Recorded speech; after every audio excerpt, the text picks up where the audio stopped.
Welcome to my channel.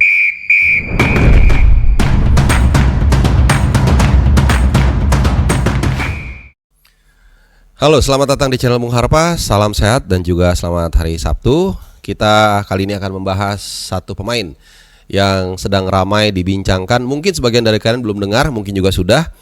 Dan kemarin juga atau tepatnya tadi pagi gue nonton full pertandingannya. Sayang timnya hampir aja menang 1-0 dari Torino. Cuman kemudian ada handsball yang juga kemudian dilakukan oleh pemain ini. Kapten kita, back kesayangan kita itu Jay Itzes. Ya, jadi semalam dia main 1-1 lawan Torino, main di Turin, sempat unggul 1-0. Ya itu tadi di menit-menit terakhir ada handsball yang sebenarnya nggak sengaja juga kena tangannya Jay, dan kemudian ada penalti dan akhirnya 1-1. Itu kalau menang lagi Venezia berkesempatan untuk leapfrog keluar dari zona merah sebenarnya, melewati Lecce, tapi ya udah nggak apa-apa. Nah setelah itu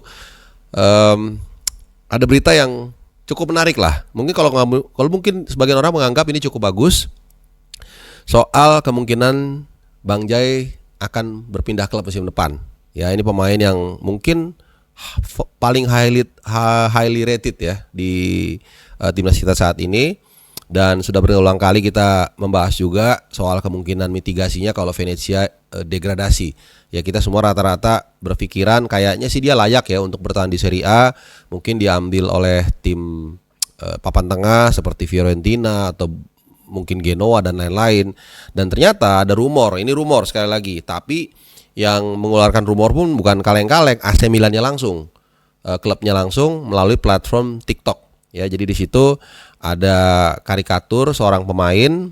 Ya, nanti mudah-mudahan nanti gue screenshot ya, jadi supaya ada ada preferensinya, ada buktinya begitu ya. Di situ tanda tangannya itu setelah dicari-cari sama netizen kita yang luar biasa itu, ini tanda tangannya Jay Itzes. Nah, ini menarik untuk kita bahas ya. Jadi ini belum firm, belum A1, mungkin masih A2, tapi A2 yang sudah menjurus A1 nih. Karena yang mengeluarkan AC Milan gak main-main. Dan dalam beberapa kesempatan pun Jay sempat dirumorkan ke Juventus juga pernah gitu loh. Inter Milan juga pernah. Nah, kali ini AC Milan. Nah, kita akan lihat nih yang nawar bukan kaleng-kaleng nih, tim-tim terbaik dari Serie A semua nih ya. Ya, yang jelas kalau gue sih senang-senang aja, walaupun tetap harus kita analisa juga di sini. Kenapa? Karena kalau di Venezia kan kita ya udahlah, nggak usah diragukan lagi, dia jadi tulang punggung. Bahkan setelah rumor soal dia kepindahan ke Juventus itu, klub langsung ngasih dia ban kapten. Kenapa?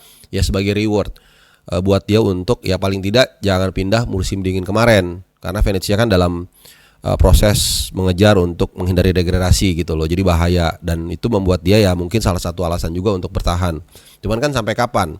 Ya apalagi kalau Venezia degradasi, ya itu tadi, gua rasa dia juga layak untuk mencari yang lebih baik di Serie A.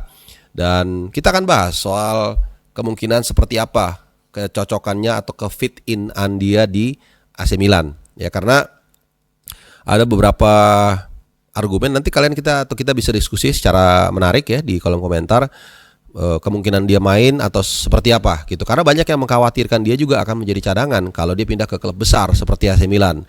Kalau di Venezia itu, kalau teman-teman yang sering nonton lah ya pertandingan di Venezia itu, Bang Jay itu agak capek sebenarnya menggendong Venezia. Ya kayak kemarin misalnya setelah 1-0 itu digempur habis-habisan ya, mau sekuat apa juga kadang-kadang back kan bisa ada lengahnya juga begitu. Ya nggak bisa juga, sayang gitu sekuat apa dia untuk bisa bertahan di klub yang memang secara materi tidak terlalu bagus begitu loh. Dan sayang kalau bakatnya tidak dimanfaatkan bermain di level yang lebih tinggi, sehingga kalau dia nanti suatu saat main mungkin di Milan atau di Inter Milan, walaupun saat ini Milan masih di peringkat ke-9, jadi masih di luar zona Eropa, tapi kan ya kita nggak tahu. Ya mudah-mudahan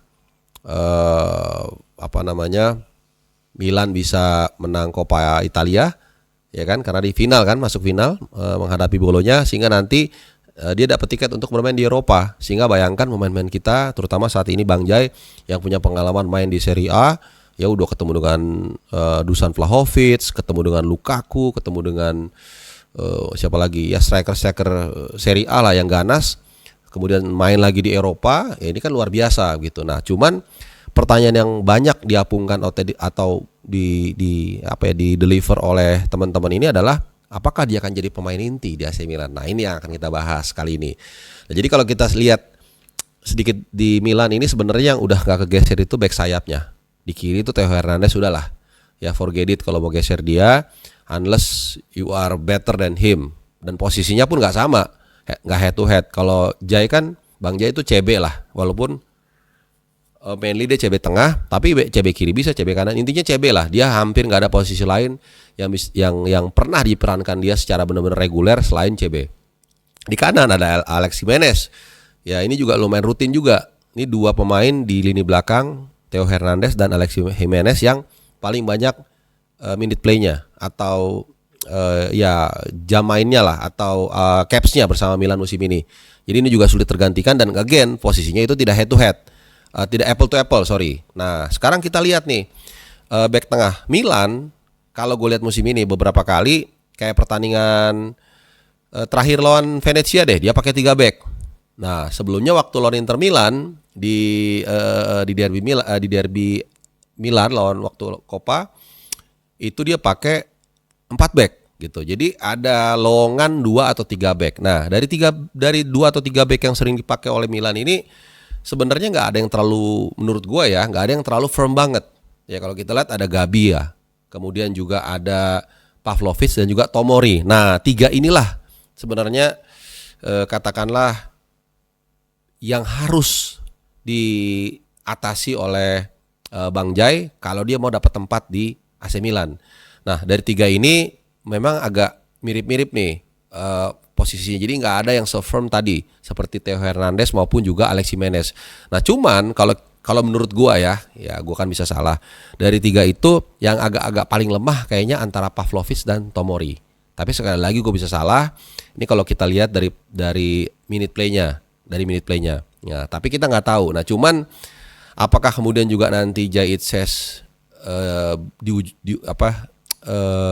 diplot atau ujuk-ujuk langsung menggeser salah satu dari mereka, atau mungkin sebagai pelapis yang pasti main, ya misalnya di Coppa dia pasti main, kalau di Liga mungkin tergantung ada yang cedera atau enggak. Jadi kayak cadangan tapi pasti main. Jadi cadangan urutan pertama gitu loh. Misalnya 3 pemain itu kan ya nggak mungkin lah satu musim kelihatannya kecil kemungkinan tuh bisa bugar terus kemudian nggak ada akumulasi kartu. Dan juga ketika ada rotasi, misalnya main di Eropa, ada yang main di Coppa dan juga ada di Liga Serie A. Nah ini kan mungkin di tengah 3 kompetisi yang hampir pasti kemungkinan besar akan dilalui AC Milan ini kan perlu juga rotasi. Nah di situ mungkin apakah Jai akan posisinya seperti itu. Nah kita nggak tahu nih. Yang pasti mengambil seorang pemain yang sebenarnya highly rated dan juga udah kapten tim walaupun dari tim seperti Venezia yang saat ini ada di papan bawah, mungkin gua rasa agennya juga harus pintar-pintar melobi gitu loh. Karena kalau menurut gua, kalau dia di Milan hanya cadangan yang sulit main, yang jarang banget main gitu loh, ya kayak cadangan kedua atau bahkan ketiga, ya sorry itu saya mungkin seperti Nathan Chow di Swansea, ya mendingan menurut gua main seperti tim yang agak sedikit di bawah seperti Fiorentina, seperti mungkin Genoa atau mungkin seperti Torino. Yang penting dia main daripada di Milan tapi mungkin 2 bulan 3 bulan main sekali gitu. Karena ya again kembali ini adalah kepentingannya soal ke tim nasional kita nih gitu loh. Jadi bahkan gue melihat misalnya kayak Hapner gitu main di U21 tapi rutin ya nggak apa-apa daripada dia main misalnya di Newcastle tapi dia nggak pernah main sama sekali kan percuma gitu ya. Jadi ini sekali lagi masih rumor, kita nggak tahu, kita tunggu aja A1-nya seperti apa. Tapi kalau gue percaya banget Jai Itses itu punya kualitas, punya kemampuan, leadershipnya juga luar biasa. Ini bonus juga buat dia untuk bermain di minimal papan tengah Serie A musim depan gitu loh. Dan gue berharap dia main di situ. Kenapa?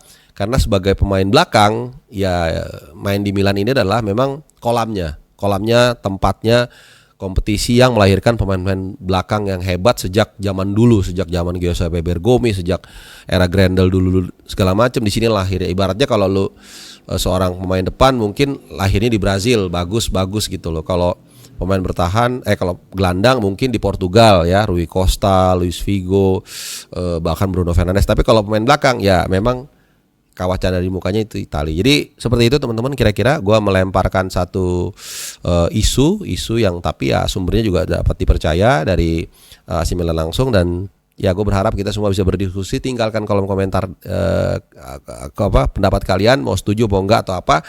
Dan gue mengucapkan terima kasih buat teman-teman yang sudah nonton. Semoga weekend kalian menyenangkan. Bye bye, adios.